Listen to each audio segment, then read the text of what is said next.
Cooking ഒരു passion തന്നെയായിരുന്നു. ആ മേഖല എൻ്റെ ഒരു പ്രധാനപ്പെട്ട മേഖലയെ മാറുമോ എന്നും ഞാൻ ഒരിക്കലും എക്സ്പെക്ട് ചെയ്തിട്ടില്ല. ഞാൻ എൻജോയ് ചെയ്ത് കുക്ക് ചെയ്യുന്ന ആളാണ്. അതെ, സത്യം. അതെ, പക്ഷെ മാജികവന്റെ ഒരു പ്രത്യേകത ആ ഷോ മടുക്കുന്നില്ലായിരുന്നു ആർക്കും. ഒരു വീട്ടമ്മ എന്നുള്ള നിലയ്ക്കാണ് കൈരളി അത് കൺസീവ് ചെയ്തത്. ആദ്യത്തെ 2 എപ്പിസോഡിൽ സത്യം പറഞ്ഞാൽ മേക്കപ്പ് പോലും ഇട്ടിട്ടില്ല. പക്ഷേ അത് 2 കഴിഞ്ഞപ്പോൾ മനസ്സിലായി. പിന്നെ നമ്മൾ ഡ്രസ്സിങ്ങിൽ കുറച്ചുകൂടെ ഇമ്പോർട്ടൻസ് കൊടുത്തു. അങ്ങനെയൊക്കെ വന്നപ്പോഴാണ് ഞാനൊക്കെ ശ്രദ്ധിച്ചു തുടങ്ങി. അല്ല, പലതരം പ്രേക്ഷകരുണ്ടല്ലോ. ഫ്ലവേഴ്സ് ഓഫ് ഇന്ത്യയിലേക്ക് വന്നപ്പോ സാരി ഉടുത്ത ചേച്ചിയെ കാണാനില്ലായിരുന്നു.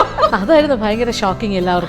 ഇത് എവിടെ പോണു, എന്താ ഇത് സംഭവം? ഞാൻ സാരി ഉടുത്തോണ്ട് എനിക്ക് എങ്ങനെ ഒരു ട്രാവൽ പ്രോഗ്രാം ചെയ്യാൻ പറ്റും? ഇവരിങ്ങനെ നാട് മുഴുവൻ നടക്കാണ്. ഭർത്താവ് കൂടെ വരാറുണ്ടോ ചോദിക്കാറുണ്ടോ? അപ്പോഴും ഞാൻ ചോദിക്കുന്ന ക്വസ്റ്റ്യൻ ഇതാണ്, ഭർത്താവിന് വേറെ പണിയൊന്നുമില്ലേ? ചിലപ്പോൾ അവരുടെ പോയിന്റ് ഓഫ് വ്യൂ അതായിരിക്കും. നമ്മൾ എല്ലാവരെയും നമുക്ക് തിരുത്താൻ പറ്റില്ല. എന്നെ കറക്റ്റ്ലി സത്യം പറഞ്ഞാൽ ഇൻഡിപെൻഡന്റ് ആയിട്ട് ഒരു ആളാക്കി മാറ്റിയതിൽ ഒരുപാട് പങ്കുണ്ട് അദ്ദേഹത്തിന്. വിവാഹം സത്യം പറഞ്ഞാൽ ഒരു ലിബറേഷൻ ആയിരുന്നു ആക്ച്വലി. ലക്ഷ്മി നായർ ചക്ക മുറിക്കുന്നത് കണ്ടോ? നിങ്ങൾ ഞെട്ടുവെന്ന്. അതിന്റെ ചില ഭാഗങ്ങൾ മാത്രം സൂം ചെയ്യും, ആർക്കോ വേണ്ടി പോസ് ചെയ്താണെന്നൊക്കെ. എന്ത് സ്റ്റുപ്പിഡിറ്റിയാണ്. ഞാൻ പറഞ്ഞ ആരെങ്കിലും അടുക്കളയുടെ താഴെ ഇങ്ങനെ പോസ് ചെയ്യാനായിട്ട് ഇരിക്കും. നടന്നു പോകണം. അതിൽ വേറെ ഒരു വൃത്തിയുടെ ഞാൻ കണ്ടില്ല. പിന്നെ ഞാനത് കാണിച്ച് ആ സെയിം സാധനം എന്റെ ഡബിൾ സൈസിൽ അത് ചില ഭാഗങ്ങൾ മാത്രം വലുതായി. എനിക്ക് അങ്ങനെ ഒരു നല്ല ഗുണമുണ്ട്. എന്നെ ഇതൊന്നും ബാധിക്കില്ല.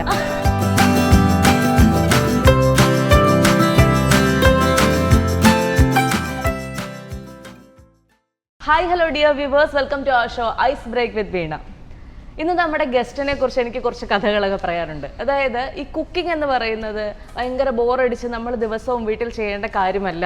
ദ ആർട്ട് ഓഫ് കുക്കറി എന്ന് പറയുന്ന ഒരു സംഗതി ഉണ്ട് എന്ന് ടെലിവിഷനിലൂടെ വീണ്ടും വീണ്ടും വീണ്ടും പറഞ്ഞ് നിങ്ങൾക്ക് എല്ലാവർക്കും മനസ്സിലാക്കി തന്ന ഇപ്പോൾ യൂട്യൂബിലും തരംഗമായിട്ടുള്ള ഒരാളാണ് നമ്മുടെ കൂടെയുള്ളത്. Let's welcome Lakshmi Nair. ലക്ഷ്മി ചേച്ചി, welcome to the show ice break with Veena. ഞാൻ ചേച്ചിയെ കുറിച്ച് നമ്മൾ നോക്കുമ്പോഴത്തേക്കും എൻറ്റയർലി ഡിഫറെൻ്റ് ആയിട്ടുള്ള ഒരു വേൾഡിൽ നിന്ന് വരുന്നു, എൻറ്റയർലി ഡിഫറെൻ്റ് ആയ ഒരു കരിയറിൽ നിന്ന് വരുന്നു. LLB, LLM, പ്രിൻസിപ്പൾ, അഡ്വക്കേറ്റ്, അങ്ങനെയൊക്കെയുള്ള ലൈനിൽ നിന്ന് ഈ കുക്കറിയിലേക്ക് അല്ലെങ്കിൽ ഇങ്ങനൊരു ടെലിവിഷൻ ഷോയിലേക്ക് എങ്ങനെ ചേച്ചി വന്നുപെട്ടെ? വന്നു പെട്ടതാണല്ലേ ആക്ച്വലി. വന്നു പെട്ടത് തന്നെയല്ലേ? അല്ല, ശരിക്കും പറഞ്ഞാലേ വന്നു പെട്ടു എന്ന് ചോദിച്ചാൽ ഓക്കെ, അങ്ങനെ തന്നെ പറയാം നമുക്കല്ലേ. ചോസനായിട്ട് വന്നതല്ല, യാദൃശ്യമായി വന്നതാണ്. പക്ഷേ കുക്കിംഗ് ഒരു പാഷൻ തന്നെയായിരുന്നു ചെറുതിലേ തൊട്ട്. പക്ഷെ അതൊരു ടെലിവിഷൻ ഇൻഡസ്ട്രിയിലേക്ക് വരുമെന്നോ അല്ലെങ്കിൽ ആ മേഖല എൻ്റെ ഒരു പ്രധാനപ്പെട്ട മേഖലയെ മാറുമോ എന്നും ഞാൻ ഒരിക്കലും എക്സ്പെക്ട് ചെയ്തിട്ടില്ല. അതൊക്കെ നിമിത്തം എന്ന് പറയില്ലേ നമ്മള്, അത് ദൈവം തീരുമാനിച്ചു അങ്ങനെ വേണമെന്ന്. എന്തായിരുന്നു അപ്പൊ ചേച്ചി ശരിക്കും മനസ്സിൽ വിചാരിച്ചിരുന്നത്? കരിയർ എന്തായിരുന്നു പ്ലാൻ ചെയ്ത് വെച്ചിരുന്നത്? കരിയർ വൈസ് എനിക്ക് തോന്നുന്നു നമ്മൾ ഇപ്പോഴത്തെ കുട്ടികളൊക്കെയാണ് ഭയങ്കരമായിട്ട് കരിയറിനെ കുറിച്ചൊക്കെ ഒരു ഐഡിയ ഉള്ള ആൾക്കാരാണ് അല്ലേ. എനിക്ക് തോന്നുന്നു ഞാൻ സ്കൂൾ ഡേയ്സോ അല്ലെങ്കിൽ കോളേജ് ഡേയ്സോ പഠിക്കുന്ന കാലഘട്ടത്തിലൊന്നും അത്രയൊന്നും എക്സ്പോഷർ ഇല്ല. ഇതുപോലെ ഇന്റർനെറ്റോ അല്ലെങ്കിൽ അത്തരം എക്സ്പോഷർ കുറവാണ് നമുക്ക്. എനിക്ക് തോന്നുന്നു ഈവൻ ദൂരദർശൻ പോലും നമുക്ക് ടെലിവിഷനൊക്കെ എനിക്ക് തോന്നുന്നു ഞാൻ പഠിക്കുന്ന ദൂരദർശനിലും ഒരു പുതിയ ആളൊന്നും അല്ല. കാരണം എന്താ വെച്ചാൽ ഞാനിങ്ങനെ ബയോഗ്രഫി ഒക്കെ എടുത്ത് വായിക്കുക, ആരാണ് എന്താണെന്നൊക്കെ നോക്കി വന്നപ്പോഴേ ദൂരദർശന്റെ ന്യൂസ് റീഡർന്ന്. അപ്പൊ ഞാനിങ്ങനെ ഒന്നുകൂടെ 86-88 സമയത്ത് ദൂരദർശനിലെ ന്യൂസ് റീഡർ വരുന്നത്. നന്നായിട്ട് സ്റ്റഡി ചെയ്തിരിക്കുന്നു. നന്നായി സ്റ്റഡി ചെയ്തിരിക്കുന്നു. അപ്പൊ ഞാൻ അത് ശരി. അപ്പൊ ചാനലിനോടും ടിവിയോടൊന്നും പേടിയൊന്നും ഇല്ല. ഞാൻ LLBക്ക് പഠിക്കുന്ന സമയത്താണ് ഞാൻ ദൂരദർശനിൽ, that is first year of my LLB. Okay, ദൂരദർശനിൽ ന്യൂസ് റീഡറായിട്ട് പോകുന്നത്. അപ്പോൾ ആ സമയത്ത് ദൂരദർശൻ മാത്രമേ ഉള്ളൂ മലയാളം ചാനലായിട്ട് അന്നേരം തുടങ്ങിയത്. അപ്പോൾ ഞാനിങ്ങനെ നോക്കും, ലൈക്ക് എനിക്കൊരു ന്യൂസ് റീഡർ ആകണം എന്നൊരു ആഗ്രഹം ആക്ച്വലി വന്നു. കാര്യം അപ്പോൾ ഏറ്റവും കൂടുതൽ ആൾക്കാർ കാണുന്നത് ദൂരദർശനാണ്. അപ്പോൾ എല്ലാവരും നോക്കും, എല്ലാവരും പ്രൈം ടൈം പോലെ ഇപ്പോഴത്തെ പ്രൈം ടൈം. പക്ഷെ അന്ന് ഇതല്ലേ ഉള്ളൂ. അപ്പോൾ മലയാളി എല്ലാവരും വാർത്ത കാണാൻ ഇരിക്കുന്ന ഒരു സമയമാണ്, 7 മണിയോ 7:30 അങ്ങനെ ഒരു ടൈം ഉണ്ടായിരുന്നു. അപ്പോൾ അതെനിക്ക് തോന്നിയിട്ടുണ്ട്, എവിടെ ചെന്നാൽ ആ ഒരു ഭയങ്കരമായ ഒരു ഓറ, ദാറ്റ് ഇസ് ന്യൂസ് റീഡേഴ്സിനുള്ളൊരു ആ വെയിറ്റും ഒരു റെസ്പെക്റ്റും. അപ്പോൾ എനിക്കതൊക്കെ ഇഷ്ടമായിരുന്നു, ലൈക്ക് ഒരു റെക്കഗ്നിഷൻ. ആൻഡ് മോറോവർ എന്നെ സംബന്ധിച്ചിടത്തോളം ഒരു കരിയറിൻ്റെ കാര്യം ചോദിച്ചല്ലോ നേരത്തെ, എന്താണ് ചൂസ് ചെയ്യാൻ അങ്ങനെയെന്നൊക്കെ. അപ്പോൾ പാഷൻ എന്ന് പറയുമ്പോൾ കുക്കിംഗ് വാസ് മൈ പാഷൻ. അപ്പോൾ അന്ന് കേറ്ററിംഗ് കോളേജിലൊന്നും പോയി പഠിക്കാനോ ഹോട്ടൽ മാനേജ്മെൻറ്റ് അതൊന്നും ആ സമയത്ത് അത്രയും വലിയ സോട്ട് ആഫ്റ്റർ സംഭവമല്ല. ഹോട്ടൽ മാനേജ്മെൻറ്റിന് പോവുക അല്ലെങ്കിൽ ഹോട്ടലിലൊരു ജോലി, അങ്ങനെ അത് അത്രയും ഒരു എല്ലാവരും അപ്രീഷിയേറ്റ് ചെയ്യുന്നില്ല. അപ്പോൾ വീട്ടുകാരൊന്നും ഒരിക്കലും സമ്മതിക്കാൻ പോകുന്നില്ല. അപ്പോൾ അതൊന്നും ഞാൻ ചിന്തിച്ചിട്ടില്ല. എനിക്ക് ഇഷ്ടമാണ്, കുക്കിംഗ് പാഷനാണ്, ഞാൻ കുക്കിംഗ് ചെയ്യാൻ ആഗ്രഹിക്കുന്ന ഒരാളാണ്, ചെയ്യും അങ്ങനെയൊക്കെ. ഈവൻ സ്കൂൾ ഡേയ്സ് സ്റ്റാർട്ട് ചെയ്തതാണ്. അപ്പോൾ ഞാൻ വിചാരിച്ചു, പക്ഷേ എനിക്കൊരു സെക്കൻഡ് ലവ് എന്ന് പറയുമ്പോൾ എനിക്കിഷ്ടമാണ്. അത്യാവശ്യം കുറച്ചൊക്കെ എഴുതുമായിരുന്നു.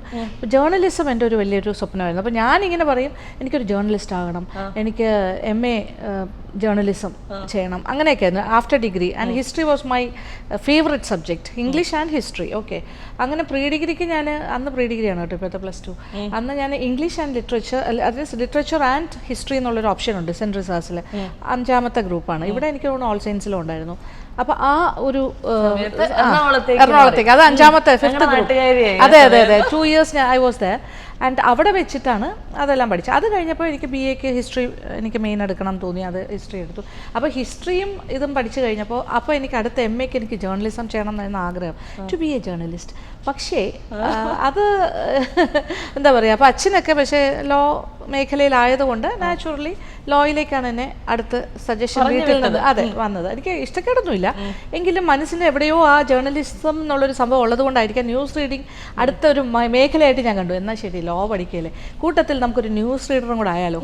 അപ്പോൾ ആ ഒരു ആഗ്രഹം അച്ഛനോടൊക്കെ പറയുമ്പോൾ അത് സമ്മതിച്ചു. അങ്ങനെയാണ് അതിൻ്റെ ഇൻ്റർവ്യൂവിനൊക്കെ പോവുകയും അന്നതൊരു വലിയ സംഭവം കേട്ടോ, ദൂരദർശനിലൊക്കെ സെലക്ട് ആവുക എന്ന് പറയുമ്പോൾ. ഞാനൊരു സത്യം പറയട്ടെ, ഞാനും ദൂരദർശനിലെ ന്യൂസ് റീഡർ ആയിരുന്നു. Oh really? അത് ശരി, കൊള്ളാലോ. എത്ര വർഷം മുന്നേ ആണത്? അതൊരു 2 വർഷം ഓക്കെ, അതെനിക്കറിയില്ലായിരുന്നു കേട്ടോ. അയ്യോ സോറി, ഞാൻ എന്നെ കൂടെ ഒന്ന് പ്രൊമോട്ട് ചെയ്യട്ടെ. അത് വേണമല്ലോ, ഇപ്പൊ പറഞ്ഞോണ്ടല്ലേ ഞാൻ അറിഞ്ഞത്. Very good, പറഞ്ഞോട്ടോ. എനിവേ അത് കഴിഞ്ഞ് മാജിക് അവനിൽ വന്നു. 10 വർഷത്തിലധികം ഒരു ഷോ കൊണ്ടുപോവാ. 10 വർഷമല്ല, 21 years. 21 years. Magic Oven start ചെയ്തിട്ട് നമ്മള് നമുക്കൊക്കെ ഒരു പ്രശ്നമുണ്ട്, നമ്മൾ ഒരേ ഷോ ഇങ്ങനെ കുറെ തവണ ഒരുപോലെ കണ്ടു കഴിയുമ്പോൾ നമുക്ക് മടുക്കുമെന്ന് തോന്നും. പക്ഷെ മാജിക് അവന്റെ ഒരു പ്രത്യേകത അപ്പോഴും ഞാൻ ശ്രദ്ധിച്ചതെന്താ വെച്ച് കഴിഞ്ഞാല് ആ ഷോ മടുക്കുന്നില്ലായിരുന്നു ആർക്കും.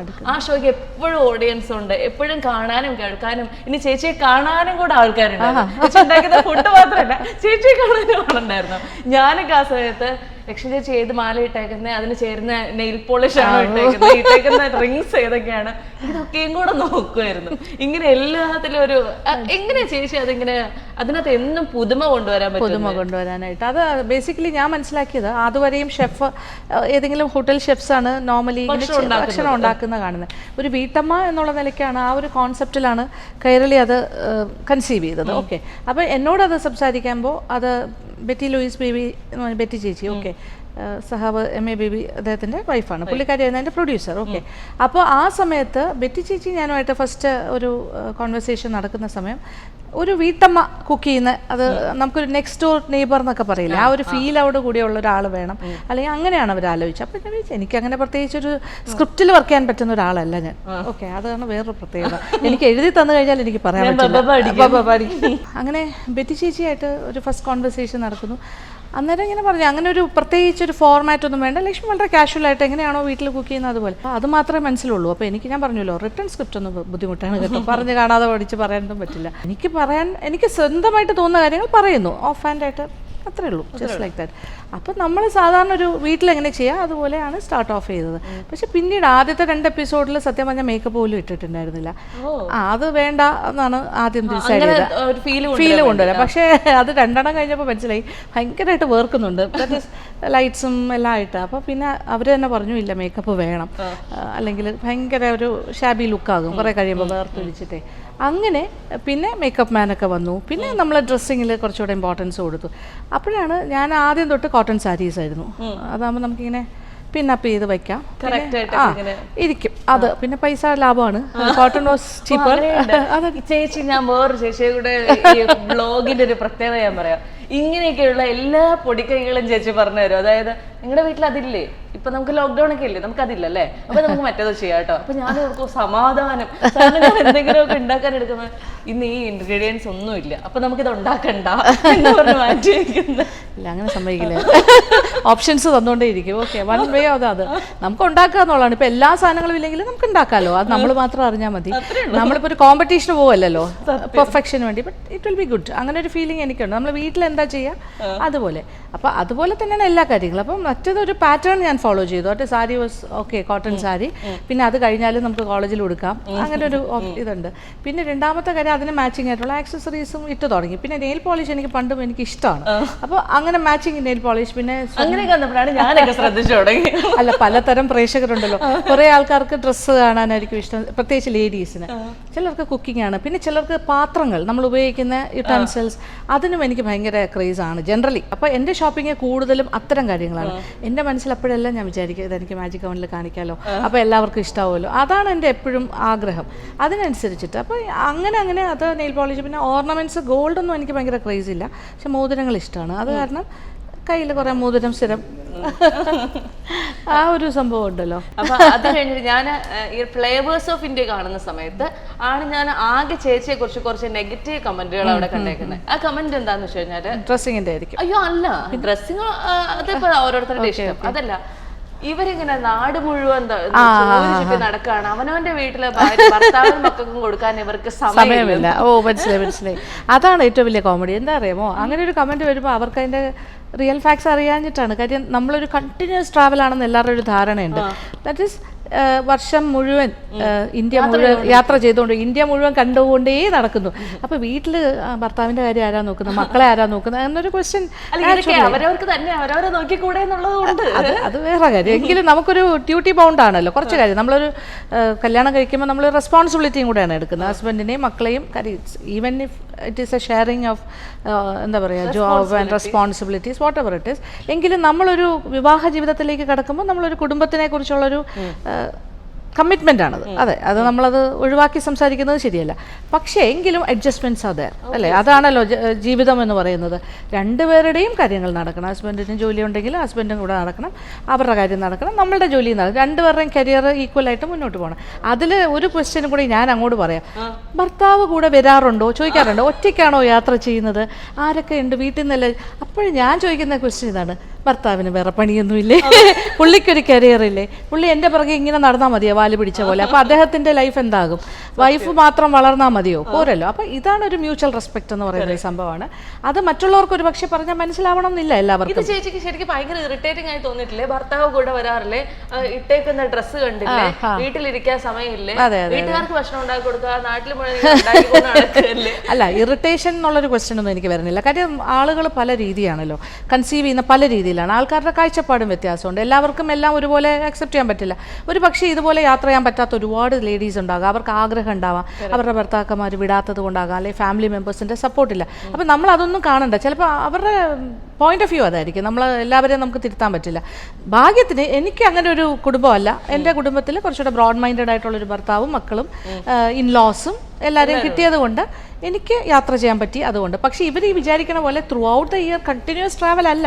Every time it is a break journey. അതായത് മാസത്തിലൊരു 10 ദിവസമേ സഞ്ചരിക്കുന്നുള്ളൂ. ബാക്കി ദിവസമൊക്കെ വീട്ടിൽ കുറ്റിയടിച്ചിരിക്കുകയാണ്, വേറെ ഒരു പണിയില്ല. അല്ല, കോളേജിൽ പോകും വരും എന്നല്ലാണ്ട് ഐ എം ഓൾവേസ് ദെയർ. പിന്നെ പോകുമ്പോഴാണെങ്കിലും കുട്ടികളൊക്കെ ഒരു ഏജ് കഴിഞ്ഞിട്ടാണ് ഞാൻ ട്രാവൽ ചെയ്ത് തുടങ്ങിയത്. അതായത് മോള് എഞ്ചിനീയറിങ് കോളേജിൽ കയറി കഴിഞ്ഞു, മകനാണെങ്കിലും +2 എല്ലാം കഴിഞ്ഞു. അപ്പോൾ അവരെല്ലാം അവരുടെ കാര്യം നോക്കാൻ ഇൻഡിപെൻഡൻ്റ് ആയി കഴിഞ്ഞു. ഹസ്ബൻഡ് ആണെങ്കിലും അങ്ങനെ ഒരു ഡിപ്പെൻഡൻറ്റ് ടൈപ്പ് അല്ല. ഭാര്യ വന്നിങ്ങനെ എപ്പോഴും കൂടെ നിന്ന് വിളമ്പി കൊടുക്കണം, എൻ്റെ കൂടെ ഇങ്ങനെ ഫസ്സി ആയിട്ട് നടക്കണം ഭയങ്കരമായിട്ട്, അതൊന്നും ഇല്ല കേട്ടോ. അങ്ങനത്തെ ഒരു നേച്ചറേ അല്ല. പുള്ളി ആദ്യമേ ഒരു ഇൻഡിപെൻഡൻ്റ് ആയിട്ട് സ്ത്രീകൾ ഇൻഡിപെൻഡൻ്റ് ആയിട്ട് പോകണം, അല്ലെ സ്വന്തമായിട്ട് കാര്യങ്ങൾ നടത്തണം എന്ന് ആഗ്രഹിക്കുകയും പറയുകയും ചെയ്യുന്ന ആളാണ്. എന്നോട് എപ്പോഴും പറയും. ആദ്യം കല്യാണം കഴിഞ്ഞ സമയത്ത് ഞാൻ കുറച്ച് ക്ലിങ്ങിങ് ആയിരുന്നു. ചേട്ടാ ആ സ്റ്റൈലായിരുന്നു. അത് നമുക്കറിയില്ലല്ലോ, 22 വയസ്സല്ലേ ഉള്ളൂ. ചേട്ടാ എൻ്റെ കൂടെ ഷോപ്പിംഗ് എനിക്ക് സാരി മേടിക്കാൻ വരും, അങ്ങനെയൊക്കെ അതുണ്ടായിരുന്നു. ഷോപ്പിങ്ങിന് കൂടെ വരും. എന്നെ കറക്റ്റ്ലി സത്യം പറഞ്ഞാൽ ഇൻഡിപെൻഡൻ്റ് ആയിട്ടൊരു ആളാക്കി മാറ്റിയതിൽ ഒരുപാട് പങ്കുണ്ട് അദ്ദേഹത്തിന്. അദ്ദേഹം പറഞ്ഞതെന്ന് വെച്ചാൽ എന്തിനാ എപ്പോഴും എന്നെ ഡിപ്പെൻഡ് ചെയ്യേണ്ട, Lakshmi you have to be independent, സ്വന്തമായിട്ടെല്ലാം ചെയ്ത് പഠിക്കണം അങ്ങനെ പറഞ്ഞു. പക്ഷേ ഞാൻ വിവാഹത്തിന് മുന്നേ വരെ അങ്ങനെയല്ല. അച്ഛൻ എന്നെ ഒരിടത്ത് ഒറ്റയ്ക്ക് വിടില്ലായിരുന്നു. പുറത്ത് പോകണമെങ്കിൽ എപ്പോഴും അച്ഛനോ അമ്മയോ ആരെങ്കിലും ചേപ്പറോണ്ടായിരുന്നു. കാറിൽ കൊണ്ടുപോകും കൊണ്ടുവരും, അല്ലാതെ എന്നെ ഒറ്റയ്ക്ക് ബസ്സിലൊന്നും വിടുന്ന ആളൊന്നും അല്ലായിരുന്നു. ഓൾവേസ് ചേപ്പറോണ്ട്, സത്യമാണ്. അപ്പോൾ എന്നെ ഒരു കടയിൽ പോകണമെങ്കിലും എന്നോടൊപ്പം അച്ഛനോ അമ്മയോ ആരെങ്കിലും ഉണ്ട്. അല്ലാതെ ഞാൻ ഒറ്റയ്ക്ക് ഷോപ്പിങ്ങിന് പോവില്ല, സിനിമയ്ക്ക് പോവില്ല, ഒന്നും. ഈവൻ കോളേജിൽ പഠിക്കുമ്പോൾ പോലും ഫ്രണ്ട്സിൻ്റെ കൂടെ ഞാൻ അങ്ങനെ പുറത്ത് പോവില്ല. ഭയങ്കര എനിക്ക് ടെൻഷനൊന്നും ഇല്ലെങ്കിലും അത് ആഗ്രഹിച്ചിരുന്നിരിക്കാം മനസ്സിൻ്റെ ഉള്ളിൽ. എൻ്റെ ഉള്ളിൽ ആ ആഗ്രഹം ഉണ്ടായിരുന്ന ഒരാൾ തന്നെയാണ്. കുറച്ച് ഇൻഡിപെൻഡൻ്റ് ആകണം, സ്വന്തമായിട്ടൊക്കെ ചെയ്യണം എന്ന് ആഗ്രഹമൊക്കെ ഉണ്ടായിരുന്നു. എനിക്ക് പണ്ട് തോന്നിയിട്ടുണ്ട് എന്നെ ഭയങ്കരമായിട്ട് over protective and too much of strict ആയിട്ട് വളർത്തിയതാണെന്നൊരു ഫീലിംഗ് എനിക്ക് അറിയാമായിരുന്നു. അപ്പോൾ വിവാഹം സത്യം പറഞ്ഞാൽ ഒരു ലിബറേഷൻ ആയിരുന്നു ആക്ച്വലി. ഞാൻ ആഗ്രഹിക്കും. പക്ഷേ ആ ലിബറേഷൻ എൻ്റെ ഈ ഹസ്ബൻഡിനെ കിട്ടിയത് കൊണ്ടാണ് ലിബറേഷൻ ആയത്. ഒരു പക്ഷേ ഞാൻ എന്താ പറയുമല്ലോ, വറുചട്ടിയിൽ നിന്നും തീയിലേക്ക് എന്ന് പറയുന്ന പോലെ ഇനി അവസാനം ഇൻഡിപെൻഡൻ്റ് ആയിട്ട് അത്രയും നാളും അത്രയും സ്ട്രിക്റ്റ് ആയിട്ട് വളർത്തിയ പാരൻസിൻ്റെ അടുത്ത് നിന്ന് വീണ്ടും ഒരു സ്ട്രിക്റ്റ് ആയിട്ടുള്ള ഒരു ഹസ്ബൻഡിൻ്റെ അടുത്തേക്ക് ഞാൻ എത്തിയിരുന്നെങ്കിൽ എനിക്ക് എങ്കിലും എല്ലാ കാര്യങ്ങളും ഇൻഡിപെൻഡൻ്റ് ആയിട്ട് ചെയ്യണം എന്ന് എന്നെ ട്രെയിൻ ചെയ്ത ഒരാളാണ്. കടയിൽ പോകണമെങ്കിൽ ഒറ്റയ്ക്ക് പോവുക, വാങ്ങുക, അങ്ങനത്തെ കാര്യങ്ങളൊക്കെ.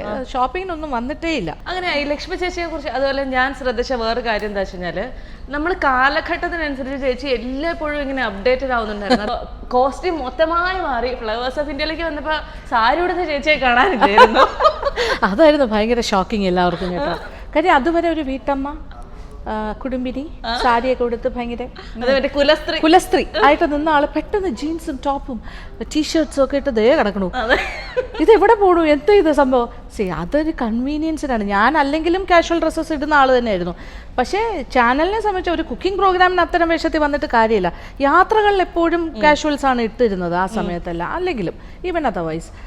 പിന്നെ പക്ഷേ തിരുവനന്തപുരത്തൊന്നും അങ്ങനെ ഇട്ട് നടക്കാറില്ലെങ്കിലും ചുരിദാർ അങ്ങനത്തെ ഡ്രസ്സായിരിക്കാം. ബട്ട് ഔട്ട്സൈഡ് കേരള ഓൾവേസ് വേറെ ജീൻസ് ഒക്കെ ഇടാറുണ്ടായിരുന്നു. ഈവൻ മിഡീസ്. ഇങ്ങനെയുള്ള കമന്റുകൾ കാണുമ്പോൾ മൈൻഡ് അയ്യോ, എനിക്ക് അങ്ങനെ ഒരു നല്ല ഗുണമുണ്ട്. എന്നെ ഇതൊന്നും ബാധിക്കില്ല. ഞാൻ നെഗറ്റീവ് കമന്റ് നെഗറ്റീവ് ഓളുകളെ ശ്രദ്ധിച്ചോളൂ, ഇതൊന്നും മൈൻഡ് ചെയ്യാറില്ല. പിന്നെ എന്റെ ചാനലിൽ വന്ന് നെഗറ്റീവ് ഇട്ട് കഴിഞ്ഞാൽ ഞാനത് ഡിലീറ്റ് ചെയ്ത് കളയും. അത് അങ്ങനെ ഒരു ഗുണമുണ്ട്. ഈ ഫ്ലേവേഴ്സ് ഓഫ് ഇന്ത്യക്ക് എനിക്ക് രണ്ട് കാര്യങ്ങളാണ് ആലോചിച്ചത്. എനിക്ക് ഒരാൾ ചെയ്യുന്ന ഒരേ ചാനലിലെ programme it has to be different. അല്ലെങ്കിൽ എന്താ, ഞാൻ സാരി ഉടുത്തോണ്ടെങ്കിൽ എനിക്ക് എങ്ങനെ ഒരു ട്രാവൽ പ്രോഗ്രാം ചെയ്യാൻ പറ്റും? ഇറ്റ് ഈസ് ഇമ്പോസിബിൾ അല്ലേ? പ്രത്യേകിച്ച് അത് നമുക്ക് മാറാനാണെങ്കിൽ ഇപ്പോൾ സാരിയാണ് നമുക്ക് മാറി കൊടുക്കണം എന്നുണ്ടെങ്കിൽ ഒരു റൂമിൻ്റെ പ്രൈവസി വേണം, ഡെഫിനറ്റ്ലി വേണം. ഒരു കണ്ണാടിയെങ്കിലും വേണം ഫ്രണ്ടിൽ. അപ്പോൾ അത് പ്രാക്ടിക്കലി ഇമ്പോസിബിൾ. അപ്പോൾ ഞാൻ ആലോചിച്ചു, നമ്മളല്ലെങ്കിലും കാഷ്വലി എല്ലാവരും, ഞാനെന്നുള്ളതല്ല എല്ലാവരും യാത്രകളിൽ ജീൻസും ടോപ്പും സ്കേർട്സും അല്ലെങ്കിൽ അങ്ങനെ കുർത്തീസും ഒക്കെ ഇട്ടിട്ട് തന്നെ പോണേ. അതിൻ്റെ ഒരു പാറ്റേൺ തന്നെ ഞാൻ ഉപയോഗിക്കുന്നു. ആൻഡ് ഇത് നമ്മളുടെ ഒരു കൺവീനിയൻസ് വെച്ചാൽ രാവിലെ തൊട്ടൊരു യാത്രാ പ്രോഗ്രാമാണ്. ഇത് ട്രാവലോഗ് എന്ന് പറയുമ്പോൾ ഒരു ഡെസ്റ്റിനേഷനിൽ എത്തിയിട്ട് അവിടുത്തെ കാര്യം മാത്രമല്ല, ഓൺ ദ വേ കാഴ്ചകൾ, പോകുന്ന വഴി, അതെല്ലാം ഇമ്പോർട്ടൻ്റ് ആണ്. അപ്പം നമുക്ക് എപ്പിസോഡ്സ് ആണ് ഇമ്പോർട്ടൻ്റ്. അപ്പം നമ്മുടെ കോസ്റ്റ് എഫക്റ്റീവ് ആകണമല്ലോ. അപ്പോൾ ഒരു സ്ഥലത്ത് പോയാൽ എത്രത്തോളം എപ്പിസോഡ്സ് കൊണ്ടുവരാം, 4 to 5 days അല്ലെങ്കിൽ 3 days 5 days. എനിക്ക് number of episodes was very important. കാര്യം എനിക്ക് എപ്പോഴും ട്രാവൽ ചെയ്യാൻ പറ്റുന്ന ആളല്ല. അപ്പോൾ പോകുന്ന സമയത്ത് ഞാൻ വീക്കെൻഡ് ആയിരിക്കും എടുക്കുന്നത്, അല്ലെങ്കിൽ അവധി ദിവസങ്ങളായിരിക്കും. അപ്പോൾ ഞാൻ മാക്സിമം എടുക്കുക, അത്ര ഹാർഡ് വർക്ക് ചെയ്യുക. അപ്പോൾ ഞാൻ വിചാരിക്കും, അപ്പോൾ കാറിൽ ഇങ്ങനെ പോകുമ്പോൾ നമ്മൾ ഒരു സ്ഥലത്ത് നിന്ന് ഒരു സ്ഥലത്ത് നമുക്ക് ഏകദേശം അറിയാം 20 minutes മെറ്റീരിയൽ ആയിക്കഴിഞ്ഞാൽ നെക്സ്റ്റ് കോസ്റ്റ്യൂമിലേക്ക് മാറിയാലേ അടുത്ത എപ്പിസോഡ് ആകുള്ളൂ. അപ്പോൾ എന്താ ചെയ്യുന്നത്, അപ്പോൾ കാറിനകത്ത് തന്നെ കേർട്ടൻസ് ഒക്കെ ഇട്ടിട്ട്, അത് ന്യൂസ് പേപ്പറാണ് കേർട്ടൻസ്. അപ്പോൾ ഞങ്ങളുടെ കൂടെ ഉള്ളവരൊക്കെ പുറത്തിറങ്ങി നിൽക്കും. ഞാൻ ആ കേർട്ടനൊക്കെ ഫിക്സ് ചെയ്തിട്ട് പെട്ടെന്നൊരു ടോപ്പ്, ജീൻസ് ആകുമ്പോൾ രാവിലെ ഒരെണ്ണം ഇട്ടാൽ രാത്രി തിരിച്ചെത്തിയാൽ മാറ്റി. നമ്മൾ പരിപാടി കാണുമ്പോഴത്തേക്കും എന്തൊരു ജിങ്കാലാല ട്രിപ്പാണ്, വെറുതെ ആലോചിക്കണം അങ്ങ് നടന്നാ മതിയെന്ന്. ഇവിടെ അത് നിർബന്ധമായിട്ടും വേണം. അപ്പം നമ്മൾ അങ്ങനെ കുറച്ച് ആൾത്തിരക്കില്ലാത്ത സ്ഥലങ്ങളിലേക്ക് കാറൊന്ന് ഒതുക്കിയിട്ടിട്ട് ഇതുപോലെ ന്യൂസ് പേപ്പേഴ്സ് വെച്ചിട്ട് കേർട്ടൻസ് ഒക്കെ കവർ ചെയ്തിട്ടാണ് ഡ്രസ്സ് മാറുന്നത്. Hardly 5 minutes. എനിക്ക് ജസ്റ്റ് ഒരു ടോപ്പ് ഇടാൻ എത്ര സമയം? അത് കഴിഞ്ഞാൽ നമ്മൾ അടുത്ത സ്ഥലത്ത് വെൽക്കം പറയുന്നു ആൻഡ് മൂവിങ് ഓൺ. അങ്ങനെ എപ്പിസോഡ്സിൻ്റെ നമ്പേഴ്സ് കൂടും, നമ്മുടെ കംഫർട്ടബിൾ ആയിട്ട് വർക്ക് ചെയ്യാൻ പറ്റും. എനിക്ക് വലിയ കുഴപ്പമില്ല. ചിലപ്പോൾ രാത്രി 12 മണിക്ക് നമ്മളൊരു സ്റ്റേഷനിലെത്തുക, നമ്മൾ താമസിക്കുന്ന സ്ഥലത്ത് അടുത്ത ഡെസ്റ്റിനേഷൻ. അപ്പോൾ അങ്ങനെ ഒരു രീതിയിലാണ് പോണത്. അതെ, അത് കഴിഞ്ഞൊരു ചേച്ചിയുടെ ഈ പല വീഡിയോസിന്റെ അവിടെ നിന്ന് ഇവിടെ നിന്നൊക്കെ എടുത്തിട്ട് ഈ യൂട്യൂബിൽ പല വീഡിയോസും ചേച്ചി കാണാറുണ്ട്. ഇപ്പൊ ഞാനിങ്ങനെ വരുമ്പോഴത്തേക്കും ലക്ഷ്മി നായർ ചക്ക മുറിക്കുന്നത് കണ്ടോ, നിങ്ങൾ ഞെട്ടുവെന്ന്. എന്താണ് ഈ ഞെട്ടാനുള്ളത്?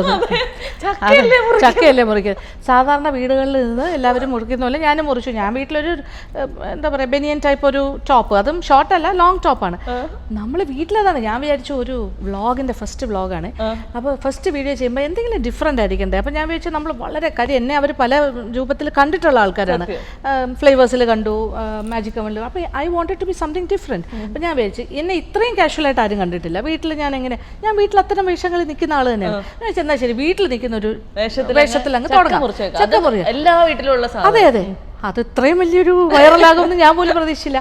അപ്പൊ നോക്കിയപ്പോ അതിന്റെ ചില ഭാഗങ്ങൾ മാത്രം സൂം ചെയ്യും, അത് മാത്രം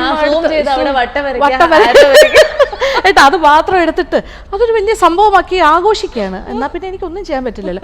ഞാൻ വിചാരിച്ചു ഓക്കെ, അത് അവരുടെ എടുത്തോട്ടെ, ഐ ഡോണ്ട് മൈൻഡ്.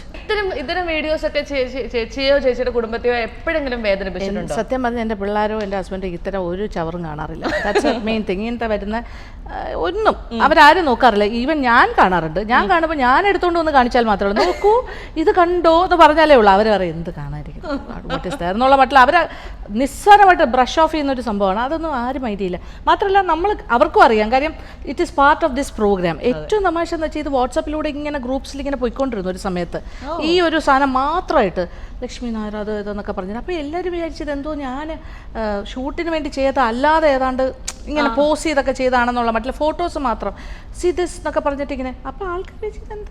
അപ്പോൾ ഞാൻ പറഞ്ഞു അതിനകത്ത് ഇതേ കണ്ടില്ലേ, അതിന് നമ്മുടെ ഒരു വാട്ടർമാർക്ക് ഉണ്ട്, അത് ശ്രദ്ധിച്ച് നോക്കിയാൽ കാണാം. അപ്പോൾ വാട്ടർമാർക്ക് കാണുമ്പോൾ തന്നെ ഒരു പ്രോഗ്രാമിൽ നിന്ന് അടിച്ചു മാറ്റിക്കൊണ്ട് പോയതാണെന്ന് മനസ്സിലാവില്ലേ? അത്രയും പോലും മനസ്സിലാക്കാൻ ചില ആൾക്കാർക്ക് കഴിവില്ല. അവരെങ്ങനത്തെ ഡ്രസ്സ് ഇട്ട് ഇങ്ങനെ പോസ് ചെയ്ത് കണ്ടില്ലേ, ഇത് ആരോ ഫോട്ടോ എടുത്തതാ, ആർക്കോ വേണ്ടി പോസ് ചെയ്താണെന്നൊക്കെ. എന്ത് സ്റ്റുപ്പിഡിറ്റിയാണ്. ഞാൻ പറഞ്ഞ ആരെങ്കിലും അടുക്കളയുടെ താഴെ ഇങ്ങനെ പോസ് ചെയ്യാനായിട്ട് ഇരിക്കും. അത് പോസ് ചെയ്തിരിക്കുന്ന വേറെ കൂടെ പോസ് ചെയ്യല്, കിച്ചണിൽ തറയിലിരുന്നിട്ട് ഇങ്ങനെ പോസ് ചെയ്യോ, അത് വേറൊരാൾക്ക് വേണ്ടി പോസ് ചെയ്യുന്നു. അപ്പൊ C that much of stupidity people think.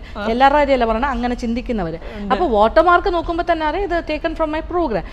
എൻ്റെ തന്നെ എത്രയോ വീഡിയോസ്, എത്രയോ വ്ളോഗിൻ്റെ വീഡിയോസിൽ നമ്മൾ സാധാരണ ടോപ്സ് എന്തെങ്കിലും കുർത്തീസോ എന്താണെങ്കിലും അതിൻ്റെ മാത്രം ചില ഭാഗങ്ങൾ എടുത്തിട്ട് സൂം ചെയ്ത് വൃത്തിയാക്കി അത് ഭയങ്കര ബോറായിട്ടൊക്കെ എടുത്തിട്ട് ഇങ്ങനെ ഹോട്ട് എന്നൊക്കെ പറഞ്ഞിട്ട് കൊടുക്കും. അത് മാത്രം കൊണ്ട് ജീവിക്കുന്ന ചില ചാനൽസ് ഉണ്ട്. അത് വേറെ ലെവലാണ്. പക്ഷേ ഇവർക്കൊക്കെ കംപ്ലയിൻറ്റ് ചെയ്ത് നമുക്ക് അവരുടെ ചാനൽ പൂട്ടിക്കാം കുറേ ഇതൊക്കെ കൊടുത്തിട്ട്. എനിക്ക് സമയമില്ല, അതാണ് എൻ്റെ പ്രശ്നം. ഇതിന് പിന്നാലെ അതാണ് മെയിൻ ആയിട്ടുള്ളൊരു ഇഷ്യൂ. അതിന് പിന്നാലെ നടക്കാം. ഇത് ഈ ചെയ്യുന്നവർക്ക് അറിയാം എന്തിനാ ഇങ്ങനെ ചെയ്യുന്നതെന്ന് എനിക്ക് വിചാരിക്കും. പിന്നെ നമ്മൾ ഇൻസ്റ്റാഗ്രാമിൽ എന്തെങ്കിലും ഒരു പോസ്റ്റ് ഇട്ടാൽ നമ്മളിങ്ങനെ ജസ്റ്റ് നടന്നു പോകണം. ഒരു കല്യാണ സദ്യ വിളമ്പുന്ന സ്ഥലത്ത് എനിക്ക് കേറ്ററിംഗ് ഉണ്ടല്ലോ, അപ്പോൾ ഞാനിങ്ങനെ നടന്നു ഇങ്ങനെ ഒരു ചെറിയൊരു സാധനം ഒരു 20 സെക്കൻഡ്സോ മറ്റോ ഇൻസ്റ്റയിൽ നമുക്ക് സ്റ്റോറീസ് ഇടാൻ വേണ്ടി എന്തൊക്കെ ചെയ്യും നമ്മൾ പോസ്റ്റ് ഇടാൻ. അപ്പോൾ നമ്മളിങ്ങനെ ചേർത്ത് ഇങ്ങനെ നടന്നു പോകണം. അതിൽ വേറെ ഒരു വൃത്തിയുടെ ഞാൻ കണ്ടില്ല. പിന്നെ ഞാനത് കാണുന്നത് ആ സെയിം സാധനം എൻ്റെ ഡബിൾ സൈസിൽ അത് ചില ഭാഗങ്ങൾ മാത്രം വലുതായി അത് സെയിം സാധനം ഇങ്ങനെ പോടും. ഇത് ഞാനാണോ? എനിക്ക് ഇത്രയും സൈസ് ഉണ്ടോ? ആക്ച്വലി ആ പാർട്സ് ഒക്കെ ഭയങ്കര ഡിഫറെന്റ് ആയി. അതെങ്ങനെ എല്ലാവരും അതാണ് ഭയങ്കരമായിട്ട് ബുദ്ധിമുട്ടി ചെയ്തിരിക്കണു. ഇങ്ങനെയും ഉണ്ടല്ലേ ഇതിനൊരു വശം. ഞാൻ തന്നെ എന്നെ കണ്ടിട്ട് എനിക്ക് മനസ്സിലാവുന്നില്ല. അത്രയൊക്കെ ആ രീതിയിലൊക്കെ ആൾക്കാർ കൊണ്ടുപോകണമെന്ന്. അപ്പം നമുക്ക് വിശ്വസിച്ച് നമുക്ക് ഇൻസ്റ്റാഗ്രാമിൽ ഒരു പോസ്റ്റ് ഇടാൻ പറ്റില്ല, സ്റ്റോറി ഇടാൻ പറ്റില്ല, എല്ലാം എടുത്തുകൊണ്ട് പോകും. എന്തെടുത്താലേ ഫേസ്ബുക്കിൽ ഇട്ടാലേ പിന്നെ ഞാൻ വിചാരിക്കും എടുത്തോട്ടെ. എപ്പോഴായിരുന്നു ഒരു യൂട്യൂബ് ചാനൽ തുടങ്ങാൻ തീരുമാനിക്കുന്നത്? അത് പറഞ്ഞുതരാം. ഓക്കെ, ഞാനൊരു 1 ഇയർ മനസ്സിലിട്ട് താലോലിച്ചു എന്ന് പറയാം. കുഞ്ഞിനെ ഉണ്ടാക്കിയെടുക്കുക. കാര്യം 1 ഇയർ ഓഫ് തിങ്കിങ് ഉണ്ട് ഇതിൽ. എന്തുകൊണ്ടെന്ന് ചോദിച്ചാൽ ഞാൻ നോക്കുമ്പോൾ നമ്മൾ എക്സ്ക്ലൂസീവ് ആയിരുന്നു. Magic one was the only programme ഇങ്ങനെ ഒരു നല്ല രീതിയിൽ പോണേ. പിന്നെ ഈ യൂട്യൂബൊക്കെ വന്നിട്ടൊരു 4 വർഷം 4 to 5 ഇയേഴ്സിലാണല്ലോ പോപ്പുലറായിട്ടുള്ള യൂട്യൂബ് ചാനൽസിൽ കുക്കറി ഇതൊക്കെ വരുന്നത്. ഞാൻ പറഞ്ഞല്ലോ 21 ഇയേഴ്സായിട്ട് ചെയ്തുകൊണ്ടിരിക്കുന്നു. ഫോർ ദ ലാസ്റ്റ് 5 ഇയേഴ്സ് വേറെ ഒരുപാട് കുക്കിംഗ് ഷോസ് യൂട്യൂബിൽ ഞാൻ കണ്ടു തുടങ്ങി. ഒരുപാട് കുക്കറി. അപ്പം ഞാൻ സത്യം പറഞ്ഞാൽ ശ്രദ്ധിച്ചിട്ട് പോലും ഇല്ല. അതാണ് അതിൻ്റെ സത്യം. ഒരു സ്റ്റേജിൽ ഞാൻ എൻ്റെ മകളുടെ ഡെലിവറി സമയത്ത് ഞാൻ ഈ കോളേജിൻ്റെ ഇഷ്യൂസൊക്കെ കഴിഞ്ഞിട്ട് ഞാൻ ഒരു 5 ഇയേഴ്സ് ലീവിലായിരുന്നല്ലോ. അപ്പോൾ ആ ഒരു സമയത്ത് ഞാൻ കുറച്ച് നാൾ ഇടയ്ക്ക് എൻ്റെ മകളുടെ ഡെലിവറിക്ക് UK പോകുന്നുണ്ടായിരുന്നു, മാഞ്ചസ്റ്ററിൽ. അപ്പോൾ എനിക്ക് ഇഷ്ടംപോലെ സമയമുണ്ടായിരുന്നു. ആ സമയത്ത് ഞാനിങ്ങനെ വെറുതെ യൂട്യൂബ് ഇങ്ങനെ കാണും. അങ്ങനെ നോക്കി വന്നപ്പോൾ പലതും കണ്ട കൂട്ടെ കുറേ കുക്കറി കണ്ടു. അപ്പോൾ ഞാൻ വെച്ചത് എന്താ സംഭവം? അപ്പോഴാണ് ഞാൻ സത്യത്തിൽ കുക്കിംഗ് കണ്ടു തുടങ്ങിയത്. ഇത് ആരുടെയാണ് എന്താണ് അങ്ങനെ ഞാൻ നോക്കിയപ്പോൾ കുറേ ചാനൽസ് ഉണ്ട്, കുറേ നല്ല വ്യൂസും ഉണ്ട്. ഇപ്പം നമ്മളുടെ ഇത് റീച്ചിനെ കുറിച്ച് നോക്കുമ്പോൾ ചാനലിൽ കാണുന്ന റീച്ചേ ഉള്ളൂ. അപ്പോൾ യൂട്യൂബിൽ അവർ കറക്റ്റ് ടൈമിലൊന്നും അല്ലല്ലോ കൊടുക്കുന്നത്, എപ്പോഴെങ്കിലും കൊടുക്കും കാഷ്വലായിട്ട്. അപ്പോൾ അതിനൊരു റീച്ച് കുറഞ്ഞു പോകുന്ന പോലെ തോന്നി. അപ്പോൾ ഞാൻ വിചാരിച്ചു നല്ല റെസിപ്പീസാണ്, അങ്ങനെ കുറഞ്ഞു പോകുന്നത് കഷ്ടമല്ലേ, ആൾക്കാരിലേക്ക് എത്തണം. കാര്യം ചാനൽ കണ്ടാൽ മാത്രമേ കാണാൻ പറ്റുള്ളൂ എന്ന് പറയുമ്പോൾ കഷ്ടമാണ്. അപ്പോൾ ചാനൽ കാണുന്ന ഒരു വിഭാഗം ആൾക്കാരുണ്ട്. പക്ഷേ അല്ലാതെ ഇപ്പോഴത്തെ ന്യൂ ജനറേഷനിലെ ആൾക്കാർ, കുട്ടികൾ, അവരെല്ലാം ഫിംഗർ ടിപ്പിലിരുന്ന് പല കാര്യങ്ങളും നമ്മുടെ മൊബൈലിൽ കാണാൻ ആഗ്രഹിക്കുന്നവരാണ്. അപ്പോൾ അവരിലേക്ക് റീച്ച് ചെയ്യണമെന്ന് എനിക്കൊരു ഭയങ്കരമായ ആഗ്രഹം തോന്നി. അതുകൊണ്ടാണ് പിന്നെ ഞാൻ സ്റ്റഡി ചെയ്തു എന്താണ് സംഭവം, എങ്ങനെയാണ്. 1 ഇയർ ആയി ജസ്റ്റ് മനസ്സിലിട്ട് വളർത്തുമായിരുന്നു. പിന്നെ അതെനിക്ക് കറക്റ്റ് ടൈമായി എന്ന് തോന്നിയപ്പോൾ എൻ്റെ മദറിനെ സുഖമില്ലാണ്ട് കിടക്കുമായിരുന്നു. She was bedridden. അപ്പോൾ അമ്മയുടെ മരണവും കഴിഞ്ഞിട്ടാണ് എനിക്ക് അമ്മയെ നോക്കുക എന്നുള്ളൊരു പ്രധാന പ്രയോറിറ്റി ആയിരുന്നു. അപ്പോൾ അമ്മ ജീവിച്ചിരിക്കുന്ന സമയത്ത് എനിക്ക് എന്തായാലും ചെയ്യാൻ പറ്റില്ല. അപ്പോൾ അമ്മയുടെ ആ കാലം കഴിഞ്ഞിട്ട് തന്നെയാണ്. ആഫ്റ്റർ ദാറ്റ് ഞാൻ കുറച്ചുകൂടെ ഫ്രീ ആയി കഴിഞ്ഞപ്പോൾ ഞാൻ വിചാരിച്ചു വൈ നോട്ട് സ്റ്റാർട്ട് ചെയ്യാം. എനിക്ക് അമ്മയുടെ ബ്ലെസ്സിങ്സ് അതിലുണ്ടെന്ന് ഞാൻ വിചാരിക്കുന്നു. അങ്ങനെയാണ് ഞാൻ തുടങ്ങിയത്. ലക്ഷ്മി ചേച്ചിയിൽ ഞാൻ ഏറ്റവും ഇഷ്ടപ്പെട്ടതും ഞാൻ കേട്ടതിൽ എനിക്ക് ഭയങ്കര ഇൻസ്പയറിംഗ് ആയി തോന്നിയതും ചേച്ചി എപ്പോഴും കാലത്തിനനുസരിച്ച് സഞ്ചരിച്ചുകൊണ്ടിരിക്കുകയാണ്. അല്ല, അത് കാലത്തിനനുസരിച്ച് സഞ്ചരിക്കുക വെച്ചാൽ ഞാൻ എനിക്ക് വയസ്സായി എന്ന് സ്വയം തോന്നിയിട്ടേ ഇല്ല എന്നുള്ളതാണ്. അതാണ് അല്ല, വയസ്സായിട്ടില്ല കേട്ടോ. അല്ല, വയസ്സായ കാണുന്ന അങ്ങനെ പക്ഷേ എനിക്ക് ഭയങ്കര പ്രൗഡാണ്. ഞാൻ വയസ്സായി, എനിക്ക് ഇത്ര വയസ്സുണ്ട് അത് ആണെന്ന് പറയാനും ഞാൻ മടിക്കുന്ന ഒരാളല്ല. ലൈക്ക് എനിക്ക് അതൊന്നും ഒരു വിഷയമല്ല. ഞാനൊരു ഗ്രാൻഡ് മദർ കൂടിയാണ്. എൻ്റെ മകൾക്ക് കുഞ്ഞുണ്ട്, ഇപ്പോൾ സെക്കൻഡ് കുഞ്ഞുങ്ങളാകാൻ പോകുന്നു. അപ്പോൾ അങ്ങനെ and I feel so proud. At the same time എന്നെ വയസ്സൊന്നും ബാധിച്ചിട്ടില്ല. കാര്യം എൻ്റെ മനസ്സിപ്പോഴും യങ് ആയിട്ടിരിക്കണം. ആൻഡ് എനിക്കെല്ലാം എക്സ്പെരിമെൻ്റ് ചെയ്യാൻ ഇഷ്ടമാണ്. എനിക്ക് എല്ലാ ചെറിയ കാര്യങ്ങളും ചെറിയ കുട്ടികളെ പോലെ ഞാൻ എക്സൈറ്റഡ് ആകും ഓരോ കാര്യങ്ങൾക്കും. എനിക്കൊരു ചൈൽഡിഷ്നെസ് എൻ്റെ ഉണ്ടെന്ന് ഞാൻ വിശ്വസിക്കുന്നത്. എനിക്കറിയില്ല കേട്ടോ, അതെന്നൊക്കെ ഉള്ളതാണ്. അറിയില്ല കേട്ടോ, എനിക്കൊരു മെച്ചൂരിറ്റി ഇല്ല. ചില കാര്യങ്ങളൊക്കെ ഭയങ്കര ചൈൽഡിഷാണ്. ചില കാര്യങ്ങൾ കാണുമ്പോൾ എനിക്ക് തോന്നുന്ന എക്സൈറ്റ്മെൻറ്റും അങ്ങനെ അത് എക്സ്പെരിമെൻറ്റ് ചെയ്യാനുള്ളൊരു താല്പര്യം. അപ്പോൾ ഈ ന്യൂ ആയിട്ട് വരുന്ന എല്ലാ കാര്യങ്ങളും ഞാൻ അപ്ഡേറ്റഡ് ആണ്. ഞാനിങ്ങനെ വായിക്കും, നോക്കും, മനസ്സിലാക്കും. And I like to experiment also. Even ഏറ്റവും ലേറ്റസ്റ്റ് നമ്മള് ഈ ഇൻസ്റ്റഗ്രാമിൽ പോലും നോക്കിയപ്പോൾ റീൽസ് ആയിരിക്കും. എത്ര പേര് ഇങ്ങനെയൊക്കെ റീൽസ് എടുക്കുന്നു, എത്ര പേര് ഇങ്ങനെയുള്ള എഫേർട്ട് എടുക്കുന്നു. ആരും തന്നെ എടുക്കുന്നില്ല. മടിയായിരിക്കും പലപ്പോഴും. അല്ലെങ്കിൽ അത് ഏതെങ്കിലും ഒരു ടീം മാനേജ് ചെയ്യുന്നതായിരിക്കും. അപ്പൊ ഇതൊക്കെ ഇങ്ങനെ ചെയ്തുകൊണ്ടിരിക്കുക, ഫുൾ ടൈം നമ്മൾ എൻഗേജ്ഡ് ആക്കി വെക്കുക, ഒരുപാട് കാര്യങ്ങൾ പാരലൽ ആയിട്ട് ചെയ്ത് അതൊക്കെ സക്സസ്ഫുൾ ആക്കുന്ന ചേച്ചി ഞാൻ എന്താ പറയാ ഒരു റോൾ മോഡൽ ആയിട്ട് കാണാം. Thank you so much. I am humbled actually. ഇത്രയും കാര്യങ്ങൾ എനിക്കറിയില്ല, ഞാൻ അത്ര വലിയ സംഭവമൊന്നുമല്ല. എല്ലാം കുറേയൊക്കെ ദൈവാധീനവും കൂടി വേണം.